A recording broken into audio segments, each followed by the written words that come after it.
She hadn't driven down that street in years, but the minute she turned the corner, the old shape of the house came back to her like a memory pressed into her bones. The creaking front porch, the cracked white shutters, the narrow driveway where she'd once learned to ride her bike. She could almost see her father standing on the front steps with his hands on his hips, yelling at the neighborhood kids to keep off the lawn he'd mowed every Saturday without fail. She'd stayed away longer than she meant to. Life had swept her up, a new job in another city, new walls that didn't smell like the past, a fresh start she'd convinced herself she needed. But the house had always stayed hers, even when she wasn't sleeping under its roof. Her parents' will had been simple. The house was hers outright, no mortgage, no shared ownership. Just a piece of stability they wanted her to keep. And she did. She paid the taxes every year. She checked in when she could. She told herself she'd decide what to do with it when the time was right. She pulled up to the curb now, feeling that familiar twinge in her chest, equal parts warmth and guilt. She should have come back sooner. She'd told herself the old place needed repairs, but seeing it again she realized it still stood strong, even if the paint was a little more faded than before. But then she noticed the toys scattered across the front yard. Bright plastic, new and shiny, nothing like the rusted old swing set her dad had built for her decades ago. A minivan she didn't recognize sat in the driveway, its bumper sticker peeling off at the edges. She frowned. Maybe the neighbors? But the house next door was still empty. She'd seen the for sale sign last month. She parked, climbed out, and stared at her front door. A fresh wreath hung there. She definitely hadn't hung that. A welcome mat that read "Home Sweet Home" sat neatly on the step. Her stomach sank as she stepped closer. Through the curtains she could see silhouettes moving, not strangers, but familiar ones. She rang the doorbell with a shaky finger. It swung open so casually it made her chest tighten. There stood her sister. Hair pinned up in a messy bun, one of their mother's old aprons tied around her waist, barefoot and smiling like she owned the place. "Oh. Hey. What are you doing here?" For a second, she couldn't find her voice. She peered past her sister's shoulder. The living room was filled with furniture she'd never seen. Kids' toys in a basket by the fireplace. A family portrait on the wall that didn't include her at all. What is all this?" she managed, her voice thin. Why are you here?"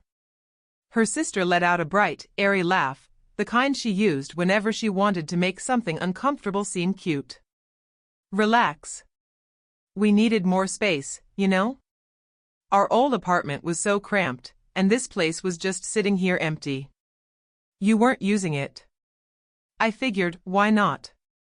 It's family, right?" Her pulse thudded in her ears. "You didn't ask me. This is my house. You can't just move in." Her sister shrugged, stepping aside so her kids could run through the hallway, squealing over some cartoon playing in the next room. Don't be so dramatic. It's not like you even live here. And besides, I thought you'd be glad someone was taking care of it. Look, I put up new curtains. Doesn't it feel more alive?" She felt the walls pressing in, the air thick with something between disbelief and old resentment. She looked down at the keys still clutched in her fist, the ones her father had handed her on his deathbed. "You should have called me," she whispered. You should have asked." Her sister just smiled wider, patting her arm like she was scolding a child. Come on. We're family. You're always so uptight about these things. Just stay for dinner. There's plenty of room, you can sleep on the couch." She looked past her again, taking in the house she'd paid the taxes for, the house she'd kept from foreclosure, the house that was hers by blood and paper both, now turned into someone else's playground, without so much as a knock on her door. She knew right then that coming home had been long overdue. And this time, she wouldn't be sleeping on any couch. She didn't stay for dinner. The smell of her sister's cooking, something tomato-based bubbling on the stove, made her stomach twist. She stood in the hallway just long enough to watch her niece and nephew run across the living room floor she'd scrubbed with her mother as a kid, their toy cars banging against the baseboards she'd painted last spring. The sight should have felt warm, family filling the space, laughter echoing against old walls, but it didn't. It felt like someone had changed the locks on her memories and told her to be grateful.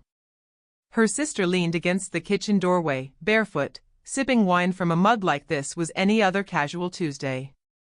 "Don't look so sour," she said, her voice light, as if they were teenagers again, stealing cookies before dinner. Asterisk, you're acting like I robbed you or something. It's just a house. She blinked, fighting the urge to laugh or scream. Asterisk, it's not just a house. It's my house. Mom and Dad left it to me. You know that. Her sister's smile tightened just a fraction, but she waved her free hand dismissively. Asterisk, yeah, the will and all that. But you never even come here. You're always off in the city, living your fancy life, too busy for this place. We needed somewhere bigger, you know how cramped the apartment was with the kids. And you have no idea how expensive rent is these days. She crossed her arms, pressing her back against the wall she'd once covered with glow-in-the-dark stars. Asterisk, that doesn't mean you get to move in without asking. You could have called. You could have asked me to work something out. Her sister clicked her tongue. Asterisk, if I'd asked, you would have said no. You always say no. You never want to help. You just want to hoard what Mom and Dad gave you. Hoard. The word stung more than she expected. She'd worked 2 jobs to cover the taxes the year after their mother died, scraping together enough money to fix the roof when it nearly caved in during a spring storm. She'd done that alone, no phone calls from her sister offering help, no checks in the mail, just promises that we'll figure it out next year. She looked her sister in the eye, searching for even a flicker of remorse, but there was nothing. Just that smug tilt of her head, like she'd earned this somehow by virtue of being family. You don't get it, her sister said, voice softer now, wrapping the entitlement in sweetness. Asterisk, you've always had it easy. No kids, no real responsibilities. You don't know what it's like to feel like you're drowning every month.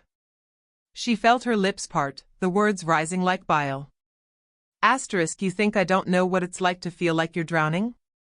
I paid the bills on this house while you ignored my calls.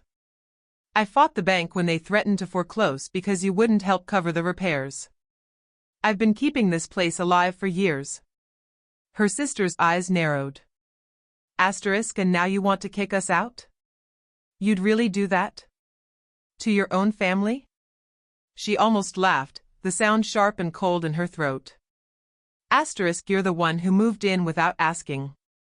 You're the one who never offered a dime. A tense silence settled between them, broken only by the clatter of a toy falling off a coffee table in the other room. Her niece peeked around the corner, big eyes darting from one adult to the other, sensing the edge in the air. Her sister set down her mug with a thud. Asterisk, fine. Do what you want. But you're just proving my point, you've always been selfish. You'd rather let this house rot than let us live here. She felt a bitter laugh bubble up, but she swallowed it. Asterisk, no. I'd rather make sure this house is mine, and stays mine. If you want to live here, we'll do it my way. She turned for the door, her sister's voice trailing after her, part mockery, part plea. You're not really going to do anything. You never do. You're all talk. But this time, she knew the truth deep in her chest. Her father hadn't worked himself into an early grave for her to roll over now. If her sister wanted to make herself at home, she was about to learn that home came with a price. She sat in her car for a long while after she left, the engine off, her breath clouding the windshield. The neighborhood looked the same as it had when she was 15, the cracked sidewalks, the squeal of kids' bikes racing down the street, the faint smell of someone's dinner wafting through an open window. But the house, her house, looked foreign now with her sister's bright wreath and cluttered yard toys that made it feel like her roots had been dug up and replanted without her say. She turned the keys over in her hand, the metal warm from her grip. They were the same keys her father had kept on a brass hook by the back door, the same keys he'd jingled in his pocket whenever he came home late from work, exhausted but still smiling when he found her waiting up on the couch. "This place will always be yours, kiddo," he'd told her when they'd sat together on the porch after her mother's funeral. Doesn't matter where you go. You'll always have a roof to come back to. She used to believe that roof was stronger than anything. But roofs leak if you don't care for them. She knew that better than anyone. She thought of all the weekends she'd driven down after long work weeks, climbing up a rusted ladder to patch shingles before the rain could seep in. The late nights sorting through bills at her kitchen table in the city, deciding which to pay first, the gas for her apartment or the property taxes for the house she hadn't even slept in for months. Her sister's voice still echoed in her head, "You don't know what it's like to drown." She almost laughed at the memory, the bitterness of it filling her chest. Her sister hadn't been there when she'd sat on hold with the bank for hours, explaining over and over why the house couldn't be auctioned off just yet, begging for an extension, promising she'd find the money somehow. Her sister hadn't come when the pipes burst in January and she'd stood ankle-deep in freezing water, shoving towels against the leak until the plumber arrived. And yet somehow, she was the selfish one. The hoarder. The one who never helped. She flipped open the old folder she kept in her glove compartment, the folder she hadn't touched in years but never threw away. Inside was the faded copy of her parents' will, the signatures crisp and final on the last page. Her name, clear as day, next to the property line, marked to our daughter, to keep her safe. She traced her thumb over it, feeling the weight of what they'd trusted her with. In the back of the folder, she found the photo that always made her pause, her mother on the porch swing, apron still tied around her waist, hair pinned back, a smudge of flour on her cheek. Her father beside her, arms crossed, wearing the same tired grin he always did after a double shift. They'd poured everything they had into that place, the walls, the floors, the kitchen that never stayed clean for more than 5 minutes when they were kids. It wasn't just a building to her. It was their sweat, their laughter, their sacrifice. And now it was her sister's free ride. She felt her pulse steady, a calm resolve cutting through the old hurt. She hadn't fought to keep the lights on all these years just to watch someone else toss her family's sacrifices around like they were a convenient backup plan. If her sister wanted to play house, she'd play by the rules, and this time, the rules were written in ink, not family guilt. She snapped the folder shut and turned the ignition. The engine rumbled to life, a low, comforting growl that reminded her she was the one in the driver's seat now, not her sister, not the guilt, not the old fear of being too harsh. Next stop, a lawyer's office.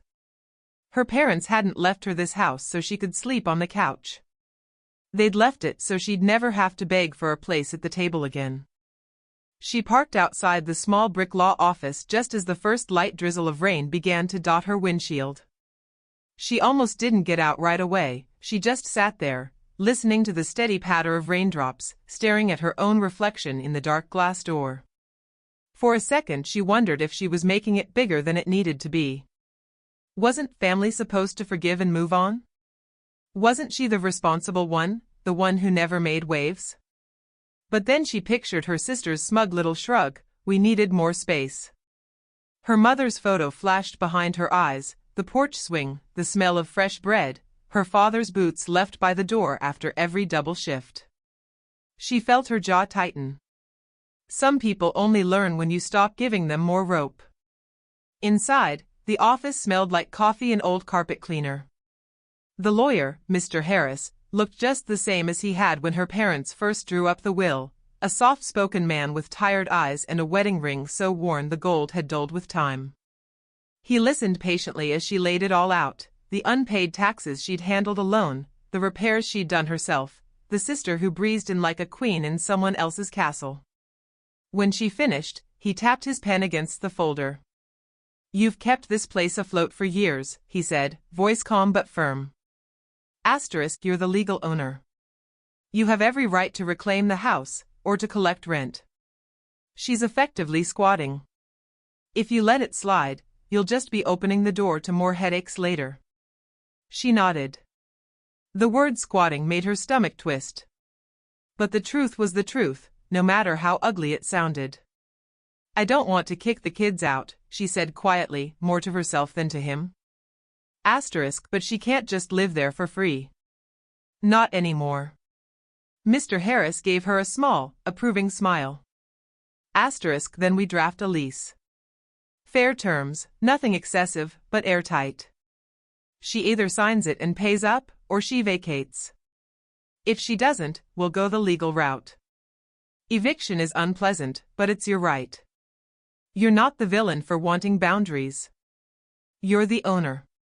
It was funny, she thought, how that word felt so heavy and so freeing at the same time, owner. Not gatekeeper, not pushover, not the family doormat. The owner. The one who decided what stayed, what went, and who paid for the privilege to stay. She spent the next hour going through every clause. Rent just enough to cover the mortgage and taxes, plus a little extra for maintenance, the same maintenance her sister had shrugged off like it was someone else's chore. A clear timeline, pay on the first, or the agreement was void. She made sure to include a clause about respect for the property, no unauthorized changes, no late-night parties that tore up the yard their father had loved. This was her home, and if her sister wanted to stay, she'd treat it like it mattered. When the final draft was ready, she held the papers in her hands and felt something shift inside her. For years she'd let herself believe saying yes was the only way to keep peace. But peace at any price wasn't peace at all, it was just quiet surrender. Mr. Harris looked at her over the top of his glasses. I'll have these notarized this afternoon. You deliver them in person if you want it to be clear you mean business. She can't claim she never saw them if you put them right in her hand. She thanked him, stood up, and slipped the folder into her bag. The rain had stopped when she stepped outside, leaving the pavement shiny and new. She breathed in the damp air, the smell of lilacs drifting over from someone's garden next door. Her phone buzzed in her pocket, a message from her sister. Hey, any chance you can bring over some groceries tomorrow? The kids need snacks. The nerve of it almost made her laugh. She didn't bother replying. The next time her sister saw her, it wouldn't be with bags of free food. It would be with papers, neat, official, and signed in ink. If her sister wanted to play house in someone else's kingdom, she'd just found out there was a queen after all. She didn't knock this time. She used her key, the same old brass key with the scratch near the teeth where her father's key ring used to catch on it every time he opened the front door after work. She let herself in without warning, the late afternoon sun streaming through the front windows, dust motes floating in the air like tiny reminders that some things never changed, except everything had. Her sister was in the living room, sprawled on the couch with her feet up, scrolling through her phone while a cartoon blared for the kids. The smell of microwaved noodles drifted from the kitchen, the easy kind of dinner that said, I don't really care as long as the kids are fed. When she stepped inside, her sister barely glanced up.